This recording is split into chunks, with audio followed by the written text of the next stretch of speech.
Hey guys, what's up? Mark here. I realize some of you may have not read the chapter yet because Comic Scans had a late release this week. So I'm providing a link in the comments section for you guys to go read it. It's a drive link sent to me by a community member. Nothing wrong with it, but if you guys need to read it, there it is. Also, always check my community posts because I'm always posting things like that and updates about the channel. Peace.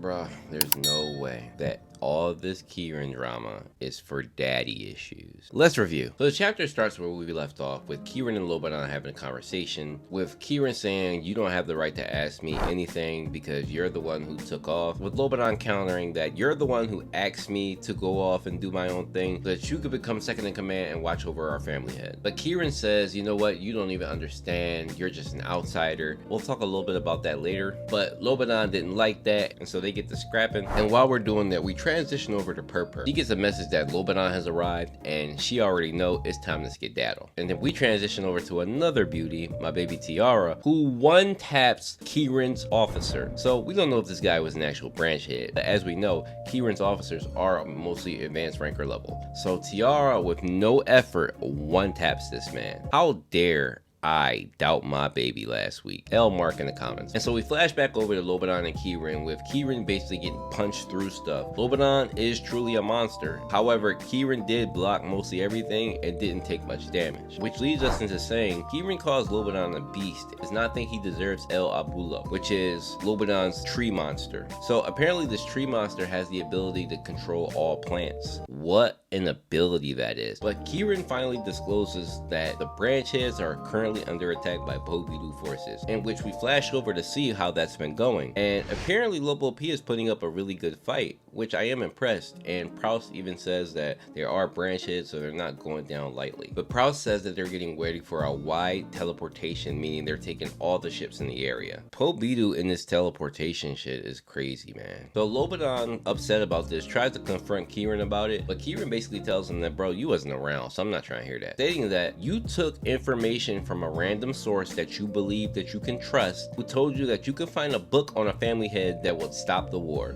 When you put it like that, Kirin, it sounds crazy. But Kirin does have a point, also pointing out that, so did you get the book and did you stop the war? No. So you don't get the right to judge me for anything I'm doing. And I believe that we guessed this early on when we first seen Lobadon going for the book, that it could have been a bait, and Kirin confirms. He betrayed his family by giving in Lobopia's internal structure so that he could become the new established family head. So guys, my theory about Gustang working with Kirin, give me my W's for that, please. But this all stems from Trom not loving him enough. I can't believe it's just basically that. Like, Trom has caused so many issues in his family because he doesn't care about his kids. This honestly feels like a drama because Lobadon goes on to say, how could you betray your father? And Kirin's like, I have no father. Like, bro, what is this, Maury? Like, but Kirin does say something interesting after that, saying that the compassion that we could get from our father was long extinguished for someone else. I wonder who that is. But then Kirin receives a message from his pocket stating that Elbaba and Phoenix have been defeated. Kirin basically wraps it up saying, listen, you don't even know why they go on to war, and it doesn't even matter because everything will be engulfed in flames. So while he attempts to leave, Lobadon attempts to punch him in his back but ends up missing, with Kirin leaving it as, I'm going to the match location. And to me, guys, I'm starting to guess that the match location is kind of like neutral ground where no one can be attacked. So we transition to Yuri right after Baam arrived, and she says that she wants to help Baam, but Baam ends up telling her that, listen, I don't need your help, you know, you've done enough, you can go. And we get a moment where Yuri acknowledges that Baam has grown so much since he's entered the tower, and we all can acknowledge that, and it's a beautiful moment. And so we move on to Baam, Elbaba, Phoenix, and the twin sisters. Phoenix, meaning Kukadu, is trapped holding the sisters, and in order for him to become intangible, he has to have fire. So after Andraste has her moment of teasing the sisters, he ends up being able to set himself on fire, but Baam hits him with Shinwar Ryu, and his Phoenix ability basically cancels. So kind of like Marco the Phoenix fighting Kizaru. And this causes Kukadu to panic and run, with Elbaba being pissed off. So Elbaba tells Baam, like, why are you helping everybody? You should be on my side if you're Elaine's friend. But Baam's like, bro, you literally told me, like, fuck Elaine. I'm glad he's about to get his ass punished. Attempts to humble Baam. Imagine being humbled by Elbaba. So they start off fighting, and he tries to hit him with his stomp attack from the sky. Baam blocks it with an orb, and ends up uppercutting this man. So satisfying. Not only that, and then hits him with a piercing technique. Watching Elbaba hit the ground and letting him know that I'm going soft on you because you're Elaine's father. Talk your shit, young man. And the chapter ends. So let's cover a few things, right? I seen in the manga helpers community that people were a little upset that Baam had to pop his thorn to finish Elbaba. I look at it as a thing where Baam only popped it so that he could take Elbaba out really quickly. Base Baam could defeat him, but it probably would take longer. Also, so where's Proust taking the Lobopia family? Being able to do a wide transportation, meaning that you can teleport everybody around you, is pretty damn broken, Pobidu. I wonder if they take them to like a kill area where they're surrounded by other ships or Shinsu cannons. But if you guys have any other thoughts of where they can get teleported, let me know. I also think it's interesting about Lobadon's tree that we learned about. It can control plants. So if Lobadon were to go to the chess match and go to the sprout area, could he control the entire sprout if he wanted to? For instance, if there's a plot to kill Trom and Lobadon's there, could he protect him using the tree? I also don't know when the next time we'll see Yuri, but I was thinking that it would be cool to meet Yorin with Yuri, meaning that nobody's missing this chess match. Everybody's gonna watch it. But if Yuri watched it next to her grandmother, like in a house or something, like a kind of like a boxing match, that would be cool to see. And then Kirin states that you don't know the reason why the Pobidu started this war, and it's not what you think.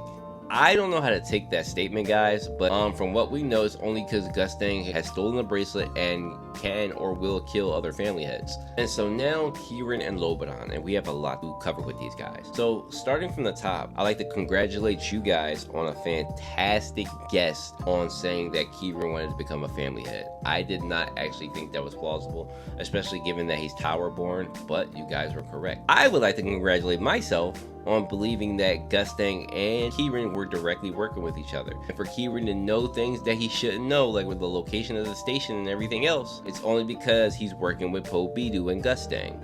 So I want my flowers for my guess, okay? I guessed this months ago. But I can't believe that Kirin wants to become a family head.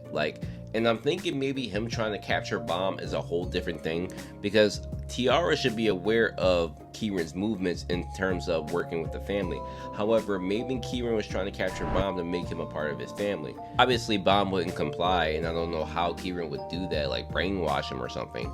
But other than that, I don't think he was capturing him for the sake of Pobidu. Kirin being insane enough to think that he can become a family head, I don't think any of the other great warriors would allow that. Let's also put into perspective, Trom is probably one of the worst characters in the series in terms of morality. The reason why most of his problems are going on, I know a lot of you have already said this, but it's because of his father duties. Now, this takes me to the 8th son, which we learned, I don't know if Siu forgot to mention or forgot how important this was, but the 8th son of Trom that was killed, it said that Trom cared about this son, right? And maybe that's who Kirin is referring to in terms of Trom used to having affection. And I'm thinking maybe it was a hurt thing. Like maybe Trom never suffered the loss of a child, and it was so hurtful that he discarded the memories and the affection of caring for his kids on top of the order from Jihad. Trom been going through it, guys, but that does not give him an excuse for being a shitty father, and is really why the reason he's had all these problems. But I will say that this is disappointing for Kirin's character, because I thought it was more deep, more intricate, but it just turns out that this man is just a hurt boy. And we also gotta talk about Lobadon falling for this book trick. Like seriously, if we think about the scope of the tower, how big it is, and all the possible events, Lobadon believing that he can find the book of a family head on a ship that was told to him by a random source that he hasn't met is actually an insane and great take by Kirin. While Lobadon's strength was impressive this chapter, his IQ kind of drops for me, and I agree with Kirin in terms of Lobadon's just blindly following his father and just believes in him because of their blood relation, like because that's your dad. But Kirin seems to have given up on that. So I think I covered all the bases here, but yeah guys, my prediction for the next chapter is we do see Kirin escape. Elbaba probably gets locked up if he's not dead, and held accountable for his actions, maybe by Lobadon. I'm thinking Lobadon executes this man, but maybe not. I hope we finally flash back to Gustang receiving the book, because basically after Kirin leaves the station, the drama should stop until the match starts. And guys, we are maybe 3 or 4 chapters outside the chess match. You guys should be excited and get your motherfucking popcorn ready. This chapter was a 8 out of 10 for me. I loved parts of it. While there was some fill-in speech between Kirin and Lobadon, in my opinion, overall, good chapter. Love the art. I wonder what Pobidu's gonna do to the branch heads after they teleport. So, you guys join me Thursday for the stream. Like I said, I did some upgrades in the community post. I did some upgrades in terms of camera, in terms of sound quality.